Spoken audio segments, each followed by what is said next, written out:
प्यारे बच्चों, आप सभी का स्कूल ऑफ ज्योग्राफी चैनल पर स्वागत है। इस वीडियो में हम लोग क्लास 7th के सोशल साइंस हिस्ट्री के चैप्टर 3 दिल्ली के सुल्तान अर्थात दिल्ली सल्तनत के बारे में प्रश्न अभ्यास करेंगे और परीक्षा में पूछे जाने वाले प्रश्नों को देखकर उसका उत्तर लिखने का प्रयास करेंगे। हम लोगों ने दो वीडियो के माध्यम से दिल्ली के सुल्तान अर्थात दिल्ली सल्तनत की स्थापना और दिल्ली सल्तनत के अंतर्गत शासन करने वाले विभिन्न वंशों के बारे में चर्चा किया है। इसके साथ ही दिल्ली सल्तनत की सामाजिक, राजनीतिक, आर्थिक और न्याय संबंधी स्थिति की जानकारी प्राप्त कर चुके हैं। आइए इस वीडियो के माध्यम से इस पाठ में पूछे जाने वाले प्रश्नों को देखते हैं। यहाँ हम देख रहे हैं, सबसे पहले रिक्त स्थानों को भरने के लिए दिया गया है। रिक्त स्थानों को भरने में पहला प्रश्न यह है कि दिल्ली सल्तनत के अंतर्गत कितने वंशों ने शासन किया तथा कितने वर्षों तक किया। तो दिल्ली सल्तनत के अंतर्गत 5 वंश शासन किए थे, जिनका नाम है ममलूक, खिलजी, तुगलक, सैयद और लोदी वंश। इन वंशों द्वारा कुल 320 वर्षों तक शासन किया गया, अर्थात दिल्ली सल्तनत की शुरुआत 1206 ईस्वी में हुई और 1526 ईस्वी तक दिल्ली सल्तनत का कार्यकाल रहा है। दूसरा प्रश्न है, दिल्ली सल्तनत की पहली महिला शासिका कौन थी। दिल्ली सल्तनत की पहली महिला शासिका रजिया सुल्तान थी और यह पहली एवं अंतिम शासिका भी थी। अलाउद्दीन खिलजी के दक्षिण विजय का श्रेय अर्थात अलाउद्दीन खिलजी दिल्ली सल्तनत का पहला शासक था जो दक्षिण भारत विजय अभियान चलाया था और इस अभियान में उसका सेनापति मलिक काफूर ने महत्वपूर्ण भूमिका निभाई थी। मलिक काफूर इस स्थान पर भरा जाएगा। घोड़ा दागने की प्रथा किसने शुरू किया था। तो दिल्ली सल्तनत में खिलजी वंश का शासक अलाउद्दीन खिलजी द्वारा दाग एवं हुलिया प्रथा चलाया गया था। दाग अर्थात घोड़े को दागा जाता था और हुलिया अर्थात सैनिकों का हुलिया लिखा जाता था। आगरा शहर की स्थापना किस शासक द्वारा किया गया था। तो आगरा की स्थापना, आगरा शहर को बसाने का श्रेय लोदी वंश के शासक सिकंदर लोदी को है। अब इसके बाद एक प्रश्न दिया गया है कि निम्नलिखित शासकों का उसके वंश के साथ मिलान कीजिए, अर्थात एक तरफ शासक का नाम है और दूसरी तरफ वंश का नाम है और इसको मिलाना है। जैसे बलबन, तो बलबन ममलूक वंश जिसे गुलाम वंश भी कहते हैं का प्रमुख शासक था। बलबन ममलूक वंश। अलाउद्दीन खिलजी, अलाउद्दीन खिलजी खिलजी वंश का शासक था। खिज्र खां, अब इसके बारे में आप पता कीजिए कि यह किस वंश का शासक था। आपके पाठ्य पुस्तक में लिखा हुआ है। इब्राहिम, इब्राहिम लोदी, लोदी वंश का। मोहम्मद बिन तुगलक, मोहम्मद बिन तुगलक, तुगलक वंश का है। अब यहाँ एक बच गया सैयद वंश। तो हमें यहाँ यह सोचना होगा कि दिल्ली सल्तनत के 5 वंश खिलजी, ममलूक, लोदी, तुगलक और सैयद है। मुगल वंश दिल्ली सल्तनत के अंतर्गत है ही नहीं। तो अब खिज्र खां के लिए हम देख रहे हैं बच रहा है सैयद वंश, अर्थात खिज्र खां सैयद वंश का शासक था। अब इसके बाद कुछ लिखने वाले प्रश्न हैं जिनका उत्तर आपको संक्षेप में देना है। जैसे दिल्ली को राजधानी बनाने वाला पहला सुल्तान कौन था। तो दिल्ली सल्तनत का संस्थापक कुतुबुद्दीन ऐबक की राजधानी लाहौर थी, अर्थात उसने लाहौर को अपना राजधानी बनाया था और उसके बाद इल्तुतमिश द्वारा दिल्ली को दिल्ली सल्तनत की राजधानी के रूप में स्थापित किया गया था, अर्थात उत्तर होगा इल्तुतमिश।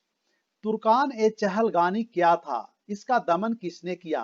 तो तुर्कान ए चहलगानी इल्तुतमिश द्वारा यह संगठित था। इसमें 40 गुलाम थे, 40 दास थे जिसका यह संगठन था और उसने तुर्कों के सामंती शक्ति को तोड़ने के लिए इसका गठन किया था और इसे दल चालीसा भी कहा जाता है।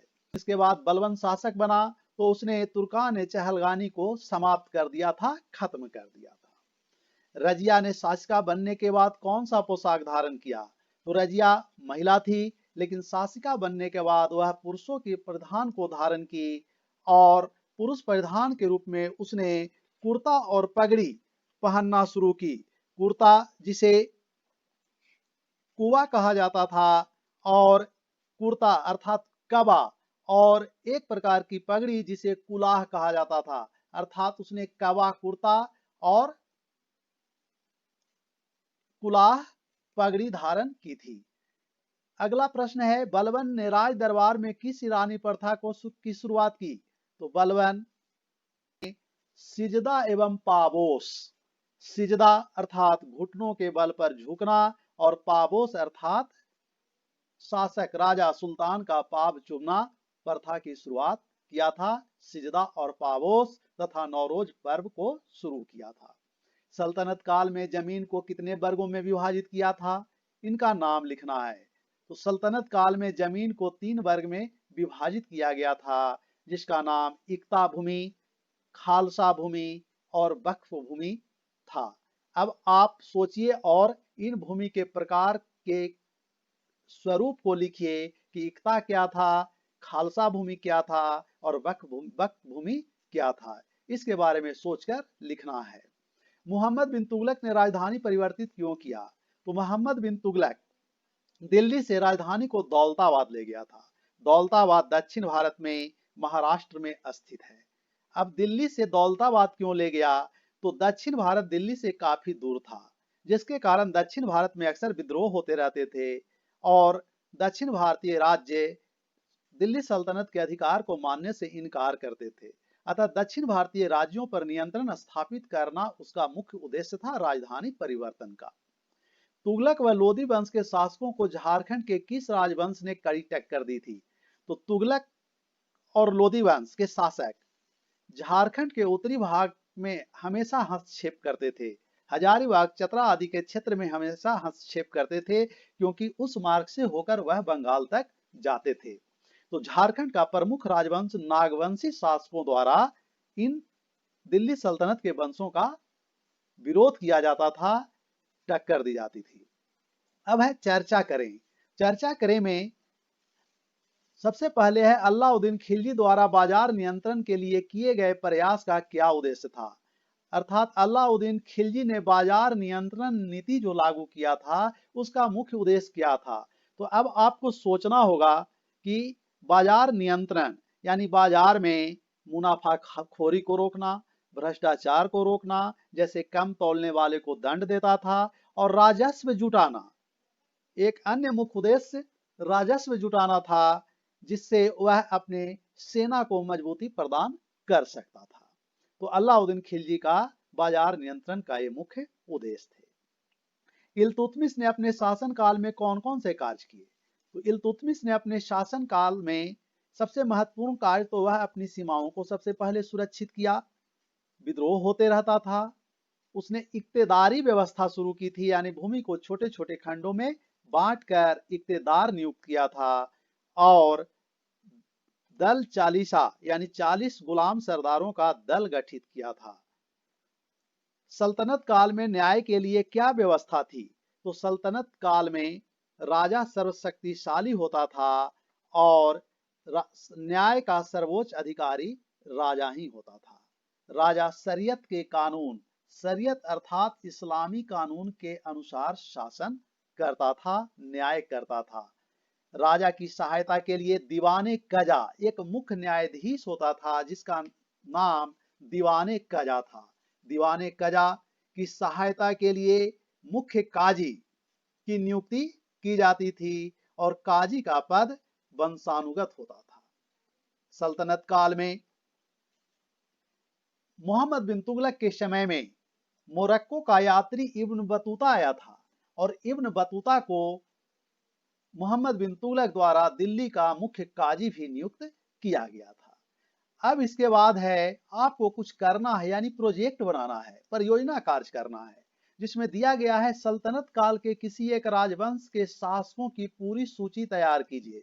यानी सल्तनत काल में 5 राजवंश हुए और 5 में से किसी एक राजवंश, चाहे वो ममलुक हो, खिलजी, तुगलक, सैयद, लोदी, किसी एक राजवंश की पूरी सूची तैयार करना है। तो आप सबसे पहला वंश ममलूक वंश की सूची तैयार कर सकते हैं और इसी तरह से फिर सभी वंशों की सूची तैयार कर सकते हैं एक चार्ट पेपर पर। आगे है एक चार्ट पेपर पर दिल्ली सल्तनत काल में घटने वाली महत्वपूर्ण घटनाक्रम को लिखिए। यानी महत्वपूर्ण घटनाक्रम दिल्ली सल्तनत के अंतर्गत क्या क्या घटा। तो हम शुरू कर सकते हैं कि दिल्ली सल्तनत की स्थापना कब हुई। 1206 ईस्वी में हुई। पहला शासक कुतुबुद्दीन ऐबक की मृत्यु कब हुई। 1210 में हुई। चंगेज खां का आक्रमण कब हुआ।